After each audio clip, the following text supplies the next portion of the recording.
in any country that you are living. Whenever you hear that they're forcing the law and they want people to go to church, at that time, if you accept it, you will have the mark of the beast, because it's these pagans, Roman Catholic Church, the leaders or the ones, they in charge, or authorities or powers, whatever you might call it. It's their mark of authority, the mark of the beast. The reason why I repeat it and I kind of stretch a little bit, because I don't want you to miss it. It's a life and death issue. The first beast in Revelation 13 is Roman Catholic Church. Notice, the one who's in control. That's why sometimes, we use the word Pope, because the one who's riding the horse. So notice, but the second beast is United States. And just in case you think I'm speculating, notice what Bible says in Revelation chapter 13, verse 11. You're going to find out who this beast is. And you're going to tell me that it's the United States. Notice Revelation chapter 13, verse 11. Then I saw another beast coming out of the earth, and he had 2 horns like a lamb, and spoke like dragon. We know that the lamb represents Jesus Christ according to the Bible, and then the dragon according to Revelation chapter 12, verse 9, because the Bible helps us to understand that the dragon is the old serpent called the devil and Satan. So notice, means United States will start like Christ-like character, and in the end they're going to turn to the devil-like character. Because when a pilgrim's father, when they came from persecution, notice, from Rome, when they came to United States, they find free land, and they don't want to have anything to do with Roman Catholic Church, the church and state. Notice, that's why they call it Roman Catholic Church. I repeat it because I want you to get that point. But you want to know something? According to spirit of prophecy, United States, they're going to accept Rome. Notice, Roman Catholic Church, the church and state. So verse 12 in Revelation 13, notice, will convince you and help you to know that it's only one country that it fits, and that's the United States. Notice what Bible says, and again, Revelation chapter 13, verse 12. Notice, and he exercised all the authority of the first beast in his presence, and causes the earth and those who dwell in it to worship the first beast, whose deadly wound was healed. So United States is the country that is going to cause the whole world to worship the first beast, which is Roman Catholic Church. That's what it says. He exercised all the authority from the first beast in his presence. Because United States, they used to be in front of the first beast, Roman Catholic Church. Notice papacy during Dark Ages, they used to persecute them. So they know a lot about Roman Catholic Church. Friends, now they have the mark of the beast. Pagan sun worship day. Notice, Sunday worship in United States. White House, we don't know when they're going to enforce. But whenever they enforce the law, according to Revelation 13, at that time, it's going to become the mark of the beast. Notice one more time, because it's Roman Catholic Church, they are mark of authority, because they're the one, they change God's holy law from Saturday to their pagan sun worship day. So notice, friends, whenever they enforce the law, your president also gonna enforce the law in any country you are living now. Notice, whenever the law is enforced, if you compromise and if you say, well, maybe I don't have a food, if I don't buy or sell, I'm not going to feed my family, I'm not going to have a food, and you compromise and you disobey God and you worship that sun worship day, Sunday worship that behind the scene, according to Revelation 13, help us to understand that the devil is behind the scene. Notice, and you find Revelation 13 verse 4, and also try to read the whole chapter, Revelation 13. It's a worship issue. Now we can see a new world coming into view.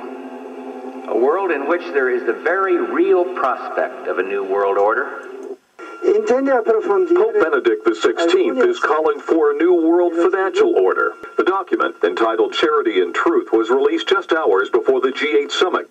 Friends, have you ever heard the word or the term all road leads to Rome. Friends, when Michael Jackson died, and it seemed like the whole world, they were so busy watching his program. Notice, was the time that Rome Pope, he issued this law because they tried to deceive the whole world. Friends, Vatican II, 1960s, notice, the Vatican, they send their Jesuit order again, and they infiltrate all the churches, especially Sunday churches. And that's why they bring in all kinds of rock and roll, so-called gospel, in their churches. And notice, and also rap, so-called gospel, in their churches. Their goal is to destroy their churches. And now you see all kinds of unholy traffic. And they also destroy their doctrines because they don't want them to protest against them, because they understand that according to Revelation chapter 13, whenever they enforce their sun worship day, notice their pagan sun worship day, people's going to protest against Christians. So now they're telling them that the church is going to be caught up to heaven, and then somebody else is going to go through tribulation. But Paul says, yea, whosoever shall live in godly shall suffer persecution. When Shadrach, Meshach, and Abednego, notice in Daniel chapter 3, when they threw them in the fire furnace, you know what happened? God saved them.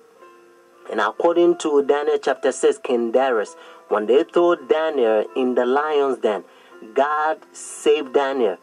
So you don't have to fear mankind. Do not accept that satanic doctrine or gospel, so to speak. It's coming from the Jesuit, the Vatican. You eating Catholic doctrine. That's what you are eating.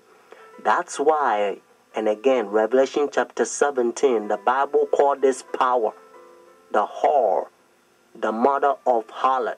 Means if this power is a mother, notice, that means that this power has a daughters. It's a Sunday churches that they accept their sun worship day. That's why it's Sunday. And watch even the spellings, you find out that's what it is. So friends, Jesus Christ is coming. Whether you go to church or not, friends, take a stand now. Saturday is the biblical day, the Sabbath, because God knows that in the end, the devil's going to make a lot of people forget the day. It's the holy day that they prove that he's the one who created heaven and the earth. Friends, that's why he began by saying, remember the Sabbath day to keep it holy. Oh, friends, isn't that sad? Said Jesus. Why you call me Lord, Lord, and do not the thing which I says? Says Jesus. These people confess me with their mouth, but their heart is far from me. Friends, Bible also help you to understand that Saturday is the Sabbath. One of the way that you can find it is to read the book Luke chapter 23 verses 50 to 56, and also Luke chapter 24 verses 1 to 3. In order for you to understand, you have to know that the Bible says all things was made by him. So Jesus Christ created this world 6 days, and the 7th day he rested, according to Genesis chapter 2 verses 1 to 3. And then when Adam and Eve, they sinned, notice redemption. He came and he died for us. And Friday, notice, Friday on the cross, Jesus Christ, he says it is finished. And then he rested on the Sabbath day. Notice when the sun was going down, Friday evening, they buried Jesus Christ. So the early day in the morning, notice, according to Luke chapter 24, verses 1 to 3, Jesus Christ rose on Sunday. So Jesus Christ kept the Sabbath after the creation, and he kept the Sabbath after redemption.